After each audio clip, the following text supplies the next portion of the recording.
adentro relata la vida de Ramón Sampedro. Él es un tetrapléjico que ha sufrido un terrible accidente que lo deja postrado en su cama. Esa condición no le parece digna, y por ello lo único que Ramón desea es terminar con su vida, morir.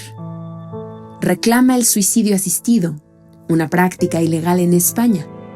Posteriormente, 2 mujeres se interesan por su caso, una abogada y una mujer del pueblo, quienes buscan prestar apoyo al hombre tetrapléjico. Esta película da origen a una historia en la que un hombre perdió su libertad allí donde todos nos sentimos libres, en el mar. El doctor Sergio García Ramírez, especialista en derechos humanos, nos ilustrará sobre el papel fundamental que juegan ciertos elementos como la dignidad, la voluntad y el respeto en un Estado de Derecho. Así que no te vayas, ya inicia Cultura al Derecho. Bienvenidas, bienvenidos a una emisión más de Cultura al Derecho. Mi nombre es Diego Guerrero y el día de hoy vamos a hablar de una película que la podríamos abordar desde diversas perspectivas. Habla sobre los derechos humanos, sobre el derecho a decidir, sobre la vida digna, pero también sobre la muerte digna. Me refiero a la película de Mar Adentro, Alejandro Amenábar, y para ello me acompaña un queridísimo maestro, una institución de esta universidad, un hombre que sin lugar a dudas es un ejemplo y un referente en los derechos humanos. Me refiero a nuestro maestro emérito, el doctor Sergio García Ramírez. Doctor, bienvenido el día de hoy a Cultura al Derecho. Gracias, maestro Guerrero, por su invitación y muchas gracias por sus palabras que realmente no merezco, pero son el testimonio de su amistad. Muchas gracias y qué grato estar aquí con usted. Qué grato, doctor, tenerlo el día de hoy en este espacio para hablar sobre esta película que es Mar Adentro y referirnos sobre todo en todo lo que se desenvuelve. Pero me gustaría que usted mismo nos platicara por qué eligió esta película. Bueno, hay muchas películas, digamos, importantes que abordan temas que están a la vista en la bioética, en la reflexión social, en la actualidad, ¿verdad? Sobre temas muy duros, muy difíciles, algunos de ellos francamente cruentos, ¿no? Uno de ellos, por supuesto, entre los más encumbrados, los más inquietantes, es el de la privación de la vida, el de la privación de la vida en estos casos, en los casos en que se padece una enfermedad muy grave, de carácter terminal, probablemente incurable, en fin, la postración de un ser humano que está luchando frente a la vida y a la muerte, no solamente frente a la muerte, sino frente a la vida. Una vida dolorosa, una vida difícil. Mar Adentro es el caso de Sampedro, un español, siendo un hombre muy joven, deportista, un hombre vigoroso, pues se zambulló en el agua y se le golpeó duramente y quedó lesionado, y la consecuencia de esa lesión fue una tetraplegia que duró muchos años. Durante esa etapa de muchos años, Ramón Sampedro estuvo luchando consigo mismo y con el medio, pensando en qué es lo que debía hacer, qué es lo que quería hacer, a sabiendas de que era irremediable su mal, no había cura para aquello. Entonces él deseaba morir y se planteaba esta grave pregunta que muchos hacemos o que muchos nos hacemos con frecuencia. ¿Vivir es un derecho? La protección de la vida es un derecho, y claro que lo es.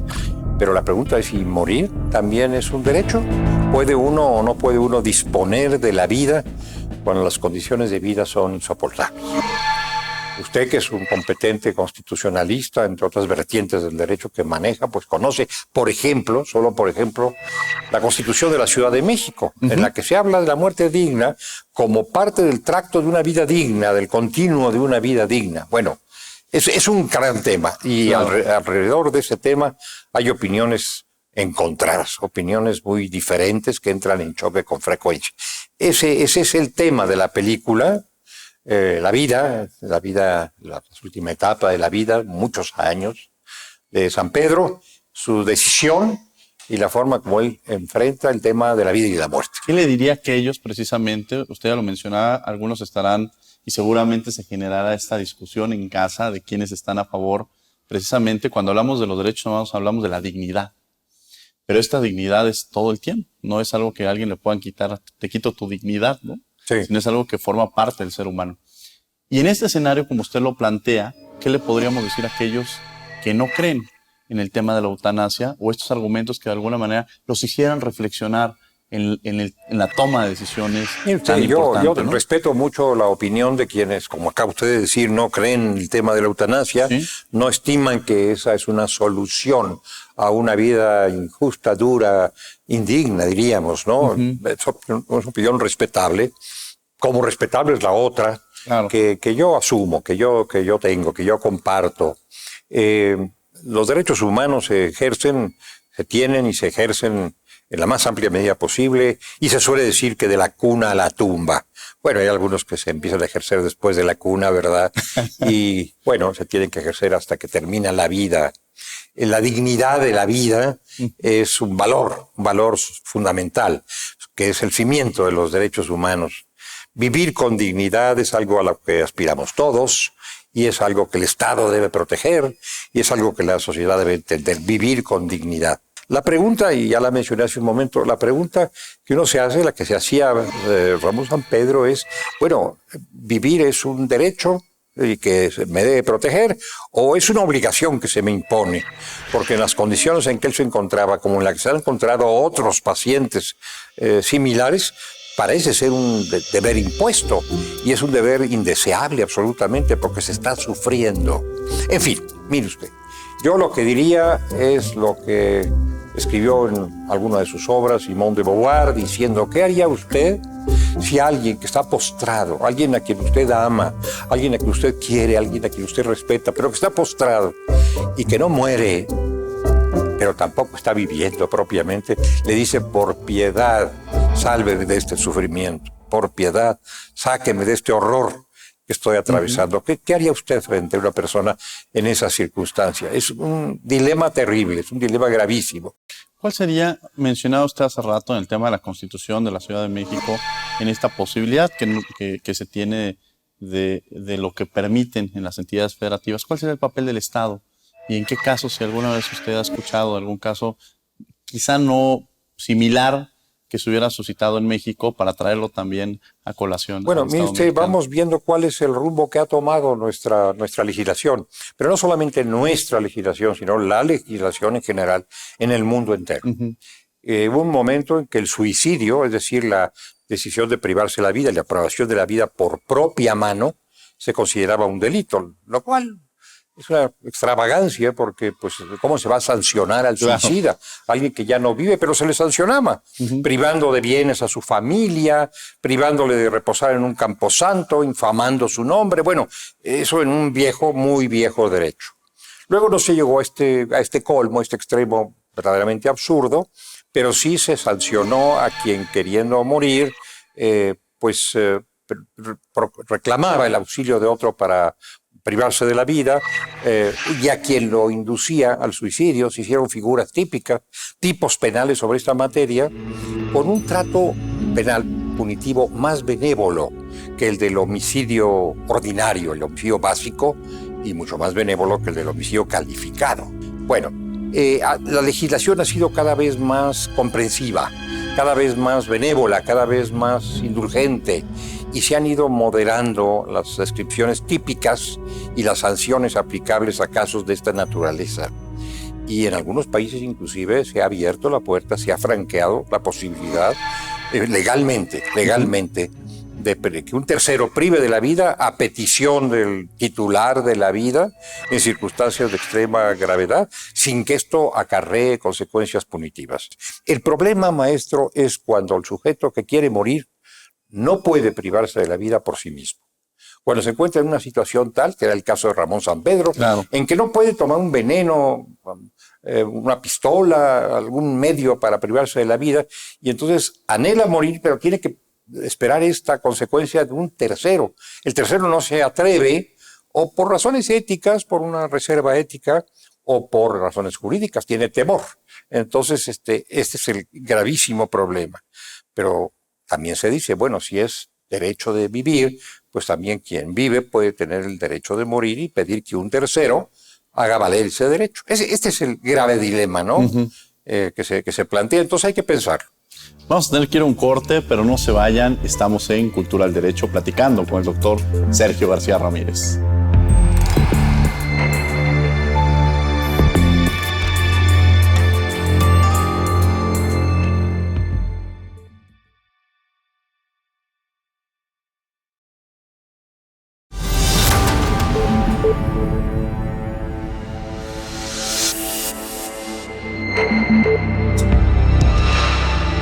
Estamos de regreso en Cultura del Derecho platicando de esta película Mar Adentro, y para ello me acompaña el profesor emérito, destacada institución de esta universidad, el doctor Sergio García Ramírez, quien ya nos esbozó un poco de lo que trata la película y sobre esas reflexiones de la eutanasia, del papel de la vida digna, de esta parte, como usted decía, desde la cuna hasta la tumba, ¿no? Y es muy cierto lo que representa ello. Ahora, de pronto hay un concepto que usted ha transitado y que hemos platicado y que además se le reconoce a usted en la parte de la convencionalidad, porque hemos platicado lo que surge en las entidades, pero qué está sucediendo en el mundo y esta figura tan relevante de la cual usted es sin lugar a dudas un referente más que mencionado en todos los países en el tema de la convencionalidad. Y lo escuchamos cotidianamente. ¿Qué es este concepto de convencionalidad, doctor? Bueno, la convencionalidad alude al imperio de las convenciones, de los tratados internacionales, de los pactos, es decir, del derecho internacional convenido, concertado, adoptado por los estados, reconociendo valores y principios comunes. Es un derecho que pues antes se veía a distancia, que ahora forma parte de nuestro derecho.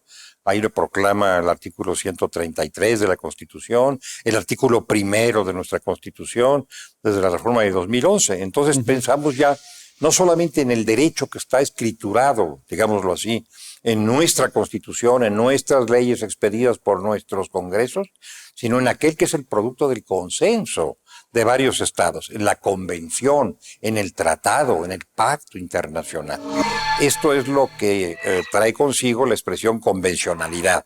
Tenemos que observar la constitucionalidad, la legalidad interna, pero también atenernos a las convenciones y tratados que han pasado a formar parte de nuestro orden jurídico.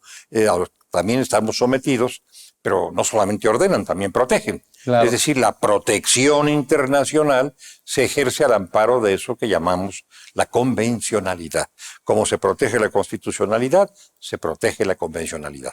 Hace un momento también nos platicaba de los avances que han existido en Europa en términos de derechos humanos. En América creo que también hemos tenido estos avances, incluso en Colombia, por ejemplo, son los países que también ha ido evolucionando en términos de estos derechos humanos, siempre bajo estos dilemas o frente a estos sectores que están en contra de estas decisiones tan relevantes como es eutanasia, aborto, en fin, todas estas condiciones que siempre van a generar un debate dentro de la sociedad y que permiten que de alguna manera sigamos evolucionando.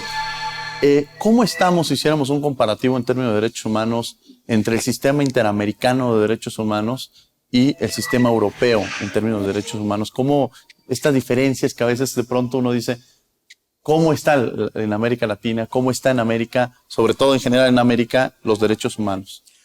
Bueno, si a lo que nos referimos, mi estimado maestro, es a la consagración de los derechos humanos en los textos internacionales, en los convenios o tratados que rigen unos en Europa, otros en América y otros en Europa y en América, porque tienen alcance mundial.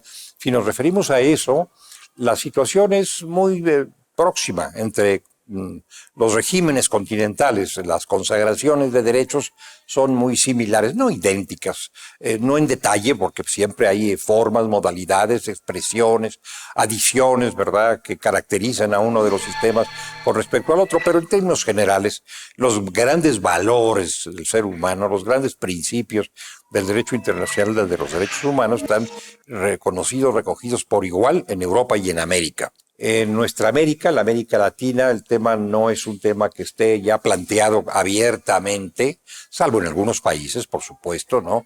Pero no es un tema sobre el cual hay consenso. La Corte Interamericana de los Derechos Humanos aún no se ha pronunciado sobre este derecho. Y en cuanto, para volver al caso de San Pedro, en cuanto a la Corte Europea, ahí sí que se ha planteado en varias ocasiones la materia, el litigio. El propio San Pedro lo planteó. San Pedro, queriendo morir, buscó que lo autorizaran, no a él a matarse, sino a un tercero a matarlo, o a unos terceros. Buscó primero el beneplácito de las autoridades españolas, del país, ¿verdad? Su país, de las autoridades españolas administrativas y luego judiciales, inclusive el Tribunal Constitucional de España. no se autorizó. No se le autorizó a un tercero a intervenir para privar de la vida a Ramón, que no podía privarse de la vida por sí mismo. Entonces pensó en la vía internacional y recurrió a la Corte Europea de Derechos Humanos, por conducto de quienes podían llegar a ese tribunal, y finalmente la Corte tampoco entendió que el Convenio Europeo amparaba el derecho a morir. Y en términos generales, en síntesis, lo que ha dicho, bueno, el Convenio Europeo sobre Derechos Humanos, Derechos Fundamentales, el convenio de 1950, protege la vida, pero no autoriza la muerte de esa manera. En nuestro país, en nuestro México, no existe un favorecimiento total, una benevolencia total hacia este fenómeno, pero sí hay pasos adelante en esa dirección que algún día culminarán con ese horizonte. Por ejemplo, las normas sobre voluntad anticipada, que le permiten a una persona resolver acerca del tratamiento que desea recibir, para evitar lo que se llama el encarnizamiento terapéutico, para evitar que se mantenga alguien vivo a toda costa, incluso a costa de un terrible sufrimiento. Y creo que ese es el camino que hemos comenzado a recorrer, precursoramente a la Ciudad de México, por cierto, ¿no? Y luego alguna otra entidad. Es el camino que hemos comenzado a resolver y me parece que es el camino del futuro. Como ha ocurrido también con la suspensión del embarazo, la suspensión voluntaria del embarazo, no culposa, sino deliberada, querida por la madre. También ahí se ha abierto paso muy difícilmente, esta corriente de mayor tolerancia, de mayor benevolencia, que resuelve el conflicto, la colisión de derechos en favor de uno de los sujetos que se encuentran ante este dilema, ¿no? Yo reconozco, mi querido maestro, que es un problema muy complicado, que es un problema angustioso, no para quien opina en abstracto, que en este caso lo estoy haciendo yo, sino para quien en concreto tiene que enfrentarse a la situación de una suspensión de la vida. Esto es algo terrible, ¿no? No es fácil. Sí, no es fácil. Vamos a tener que ir a un corte, pero no se vayan. Estamos en Cultura al Derecho.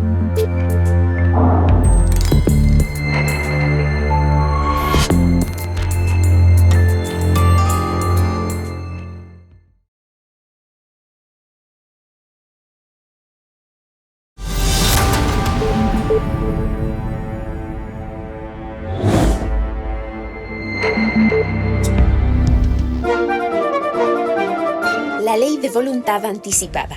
La medicina moderna ha incrementado la esperanza de vida para todos. Sin embargo, los procedimientos médicos someten al enfermo terminal al uso de aparatos médicos que lo mantienen vivo de manera artificial, prolongando su agonía y sufrimiento. En atención a ello, se creó la ley de voluntad anticipada, que permite a enfermos terminales decidir si continuar o no con tratamientos que prolonguen su vida. La voluntad anticipada puede ser entendida como la decisión que toma una persona de ser sometida o no a medios, tratamientos o procedimientos médicos que pretendan prolongar su vida cuando se encuentre en etapa terminal, protegiendo en todo momento la dignidad de la persona. Te invitamos a que revises la ley y te enteres a profundidad de los procesos y las reglas, y tome en cuenta que no es necesario estar enfermo o sufrir un accidente para firmar la voluntad anticipada. De manera preventiva, cualquier persona mayor de edad puede hacerlo.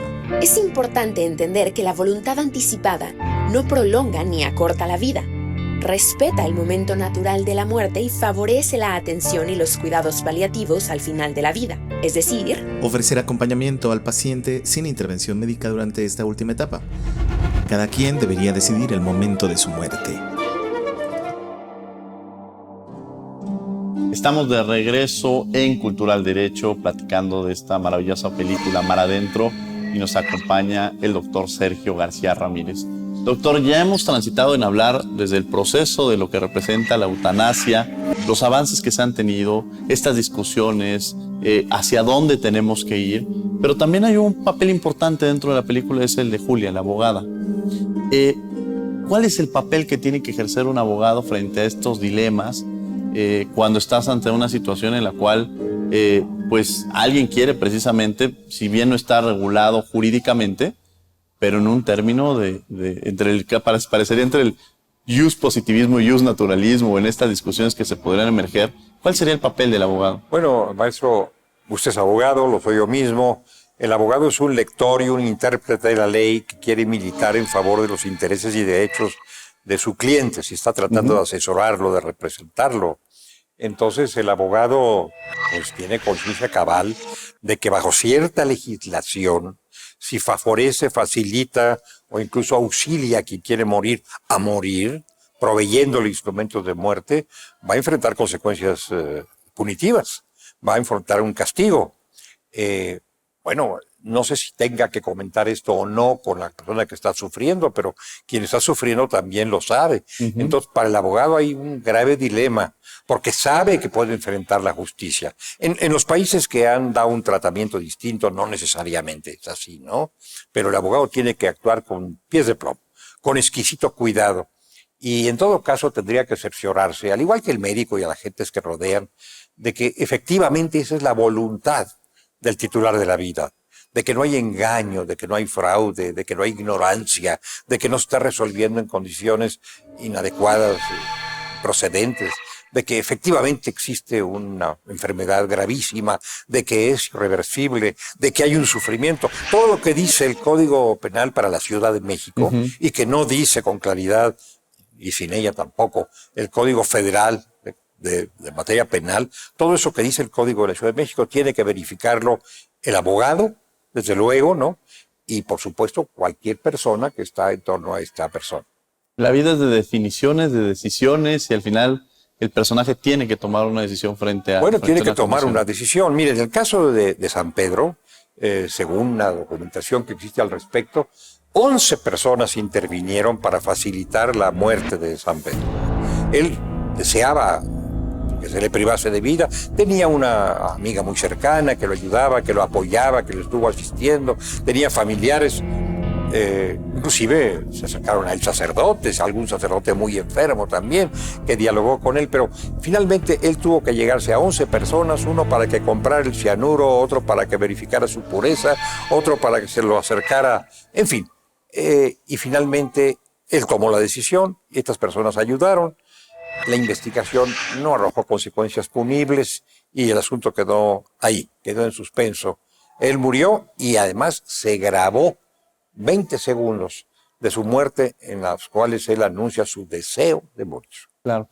Doctor, nos queda ya muy poco tiempo, pero ¿algún mensaje que le quiera mandar? Ayer hacía yo una pregunta a los estudiantes. Muchas veces deciden estudiar Derecho por haber visto una película, una serie, o quizá que aquellos que nos están viendo, que están en esta discusión que estudiar, algún mensaje para los jóvenes que estén deseando estudiar Derecho y que se quieran dedicar a los derechos humanos. Bueno, mire usted, que vean la película. Es muy aleccionadora en sí misma, pero que entiendan que el bien supremo de la creación, para quienes creen en la creación, de la naturaleza o quien sea que ellos piensen, es la dignidad del ser humano. La vida del ser humano, el bien del ser humano, los derechos del ser humano, y que a la luz de ese bien supremo orienten su conducta. Ese es el bien que debe gobernar la ley y es finalmente el bien que debe gobernar el quehacer de los abogados. Y quien se interna como estudiante en la ciencia del derecho debe anteponer este valor supremo, la dignidad del ser humano, a la hora de leer leyes, tomar decisiones y aplicar consecuencias. Doctor, le agradecemos que haya estado con nosotros aquí en Cultura del Derecho. Ha sido un privilegio tenerlo en este espacio. Muchas gracias a usted y gracias a la hospitalidad de mi facultad. Muchas gracias, doctor. Y les agradecemos a ustedes que han estado con nosotros en una emisión más de Cultura del Derecho. También los invitamos, todos los martes estamos en Radio UNAM, en el 96.1 FM, en Derecho a Debate a las 4 de la tarde. No se lo pierdan y que tengan muy buen día. Hasta luego.